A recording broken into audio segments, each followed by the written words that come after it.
नमस्कार, मैं आशीष मिश्रा स्वागत करता हूं आपके अपने YouTube चैनल हिंदी उमंग में। कैसे हैं आप?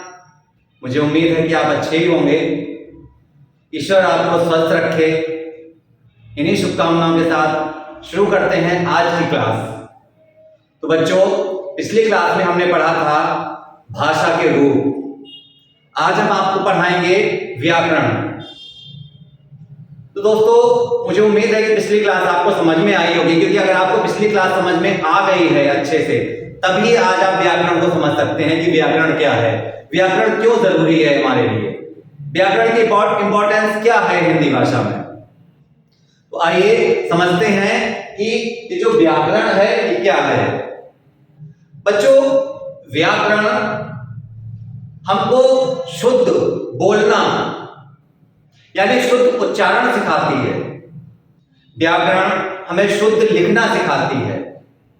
व्याकरण हमको यह सिखाती है कि हमको शब्दों को कहां और किस तरीके से प्रयोग किया जाए जिससे भाषा की शुद्धता प्राप्त हो। तो आइए सीखते हैं कि व्याकरण है क्या। सबसे पहले मैं आपको व्याकरण की डेफिनेशन से अवगत कराना चाहता हूं कि व्याकरण की डेफिनेशन क्या है, उसके बाद मैं आपको एक्सप्लेन करूंगा। आइए, व्याकरण देखिए, सबसे पहले व्याकरण का जो शाब्दिक अर्थ है वो है भली भांति जानना। दोस्तों, व्याकरण का जो शाब्दिक अर्थ है, ये जो व्याकरण शब्द है इसका अर्थ है भली भांति जानना या समझना। तो आइए समझते हैं व्याकरण को। व्याकरण वह शास्त्र है, ध्यान दीजिए, व्याकरण वह शास्त्र है जिसके द्वारा किसी भाषा को शुद्ध लिखने व पढ़ने के नियमों का ज्ञान होता है। ध्यान दिया आपने, मैंने इसको अंडरलाइन क्यों किया है। व्याकरण वह शास्त्र है जिसके द्वारा किसी भाषा को शुद्ध लिखने व पढ़ने के नियमों का ज्ञान होता है। देखिए, अगर हमें व्याकरण का ज्ञान नहीं है तो हम ना तो भाषा को शुद्ध रूप से बोल सकते हैं, उच्चारित कर सकते हैं, और ना ही लिख सकते हैं। लिखने और पढ़ने दोनों के लिए ही हमें व्याकरण का ज्ञान होना अति आवश्यक है। तो आइए बात करते हैं व्याकरण की। व्याकरण के 3 अंग होते हैं। कौन कौन से आपको पता होगा। नंबर 1 आ गया आपका वर्ण विचार।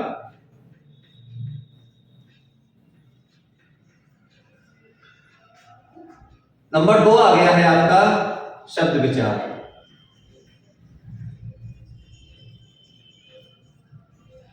और नंबर 3 आ गया है वाक्य विचार।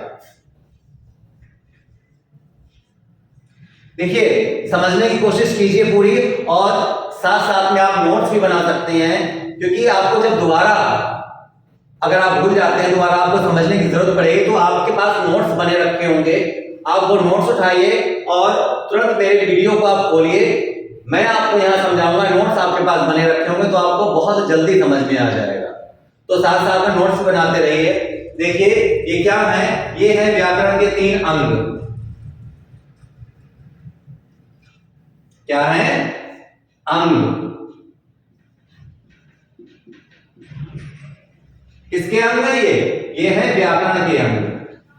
व्याकरण के 3 अंग हैं, कौन कौन से? वर्ण विचार, शब्द विचार और वाक्य विचार। अब आप सोच रहे हैं कि ये वर्ण विचार क्या है। आइए मैं आपको एक्सप्लेन करता हूं कि वर्ण विचार क्या है। बच्चों,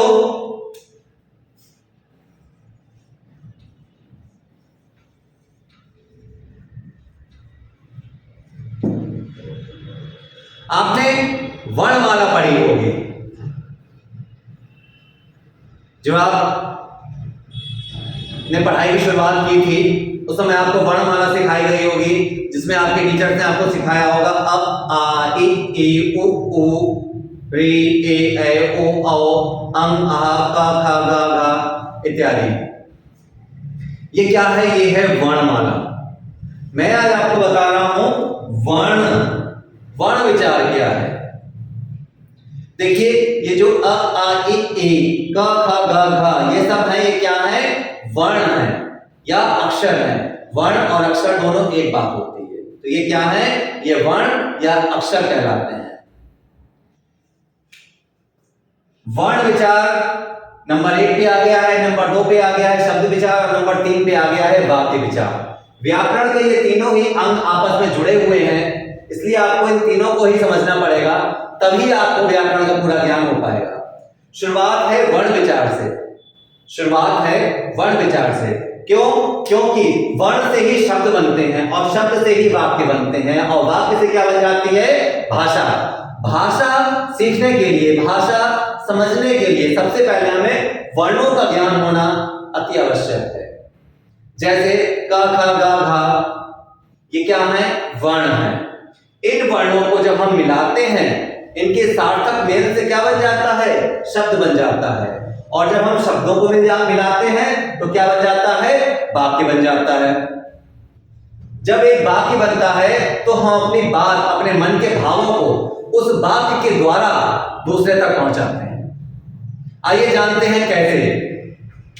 एक उदाहरण मैं आपको दे रहा हूं।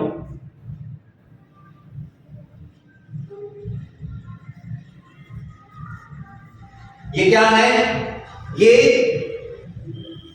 मैंने छोटे छोटे मोती बनाए हैं। क्या बनाए हैं? मोती बनाए हैं। मोती तो आप जानते हैं, जिनके आभूषण बनते हैं मोतियों से, वही ये मोती हैं। मैंने आपसे कहा कि इन मोतियों को उठाकर आप अपने गले में पहन लीजिए, तो क्या आप पहन सकते हैं इन मोतियों को? आप सोचेंगे सर कैसी बात कर रहे हैं कि इन मोतियों को भी कहीं ऐसे ही पहना जा सकता है? तो कैसे पहना जा सकता है? आप सबके दिमाग में एक बात क्लिक कर रही है कि मोतियों का ऐसे नहीं पहना जा सकता। अगर मोतियों को एक धागे में पिरो दें, उसकी माला बना दें, तो वो पहनने लायक हो जाएगी। देखिए कैसे। ये है एक धागा और मैंने ये मोती उठाकर इस धागे में पिरो दिए।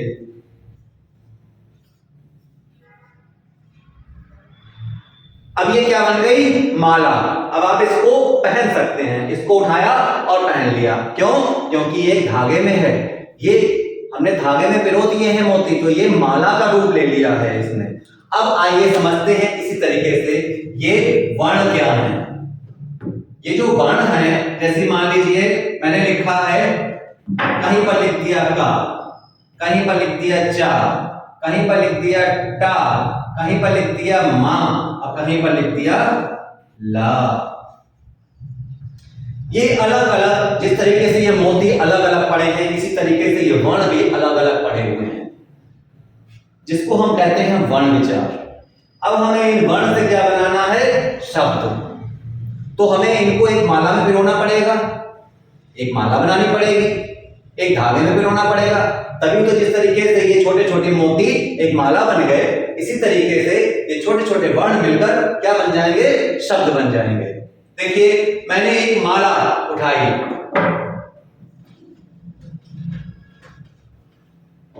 एक ही धागा लिया, इस धागे में मैंने इसके, जिस तरीके से मैंने मोती को उस धागे में पिरोया, उसी तरीके से इसके कुछ जो वर्ड हैं, जो वर्ण हैं, उनको उठा के मैंने इसमें पिरोना शुरू किया। जैसे क,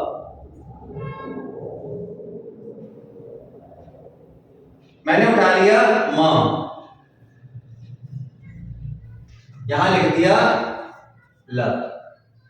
अब मैं इसको एक साथ लिख दूंगा।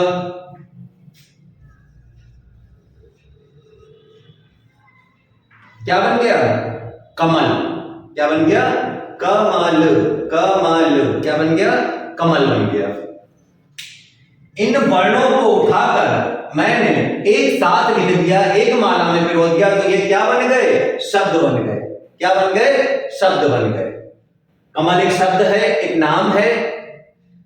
कमल नाम भी होता है और पुष्प का भी नाम है। व्यक्तियों का भी नाम होता है कमल, और पुष्प का भी नाम है कमल। यहां पर आप कुछ भी समझ सकते हैं। तो मैंने वर्णों के सार्थक मेल से क्या बना दिया? शब्द बना दिया। वर्णों के सार्थक मेल से मैंने क्या बना दिया? शब्द बना दिया। अब देखिए ये तो बन गया शब्द। अब इसको हम वाक्य में कैसे बदलते हैं, उसके लिए भी हमें एक माला बनानी पड़ेगी। मान लीजिए अलग अलग शब्द लिखे हुए हैं।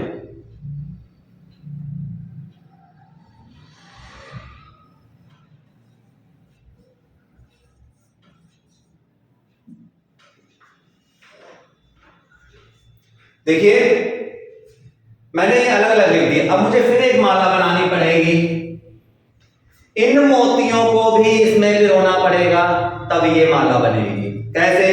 सबसे पहले मैंने ये उठा के यहां पर लिख दिया कमल, फिर मैंने ये उठा के यहां लिख दिया घर, फिर मैंने ये उठा के यहां लिख दिया पर, और फिर मैंने यहां पर लिख दिया है।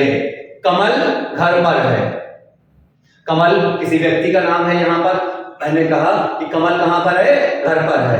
तो बच्चों ध्यान दीजिए, सबसे पहले मैंने वर्ण उठाए थे, जैसे ये का है, ला है, चा है, टा है, ये वर्ण है। इन वर्णों से मैंने एक शब्द बनाया। अब मैंने ये शब्द अलग अलग लिखे और इनको फिर मिला दिया, तो ये क्या बन गए? वाक्य बन गए। ये वाक्य घर बन गए। अब अगर मुझसे किसी ने पूछा कि कमल कहां है, तो मुझको मालूम है कि कमल घर पर है, लेकिन बताने के लिए मुझको शब्दों की जरूरत पड़ी। तो मैंने उन शब्दों को आपस में जोड़ा और जोड़कर क्या बना दिया? वाक्य बना दिया। तो वाक्य क्या बन गया? कमल घर पर है। किसी ने मुझसे क्वेश्चन पुट अप किया कमल कहां है, तो मैंने कह दिया कमल घर पर है। समझ में आ गया आपको? व्याकरण के 3 अंग हैं, वर्ण विचार, शब्द विचार और वाक्य विचार। तो वर्ण बता दिया मैंने आपको, वर्णों से शब्द बन गया, शब्दों से वाक्य बन गई, और इस वाक्य से क्या बन गई? भाषा। अगर हमें वर्णों का अच्छे से ज्ञान है तो हम उससे शब्द बना सकते हैं, और शब्दों से हम वाक्य बना सकते हैं, और वाक्यों से हम अपने मन की बात को दूसरे तक पहुंचा सकते हैं। वाक्य से हम लिख सकते हैं अपने मन की बात। अगर हमें वर्णों का ज्ञान है तो हम वाक्य बनाकर अपनी बात को लिख सकते हैं और मौखिक बोल भी सकते हैं। तो दोस्तों, मेरे प्यारे बच्चों, मुझे उम्मीद है कि इतना आपको समझ में आ गया होगा। अगर फिर भी नहीं समझ में आया है, कोई भी डाउट्स है, तो प्लीज आप कमेंट्स करिए। मैं कमेंट्स के माध्यम से आपको समझाऊंगा कि व्याकरण क्या है। देखिए, ये एक बहुत इंपॉर्टेंट टॉपिक है व्याकरण। हिंदी भाषा को समझने के लिए व्याकरण का ज्ञान होना बहुत जरूरी है। जिसको हिंदी भाषा का ज्ञान नहीं है या व्याकरण का ज्ञान नहीं है, तो वो गलत बोलता है।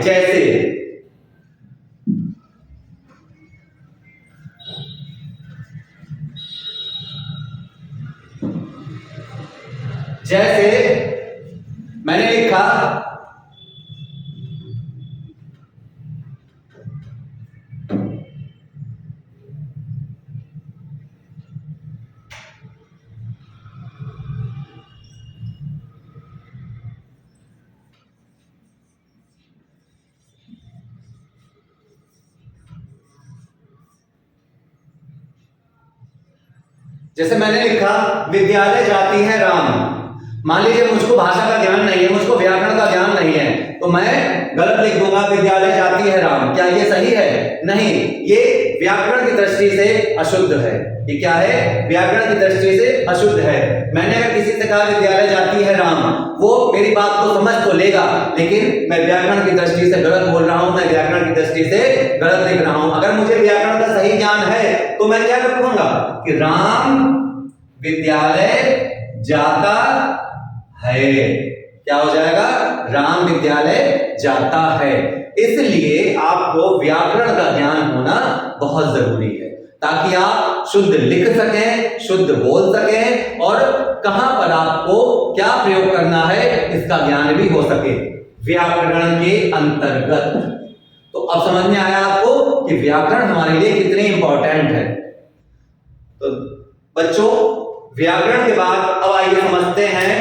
सबसे पहला आ गया आपका वर्ण विचार, आपको समझा दिया शब्द विचार और वाक्य विचार समझा दिया। अब मैं आपको वर्ण विचार को डिटेल में बताऊंगा।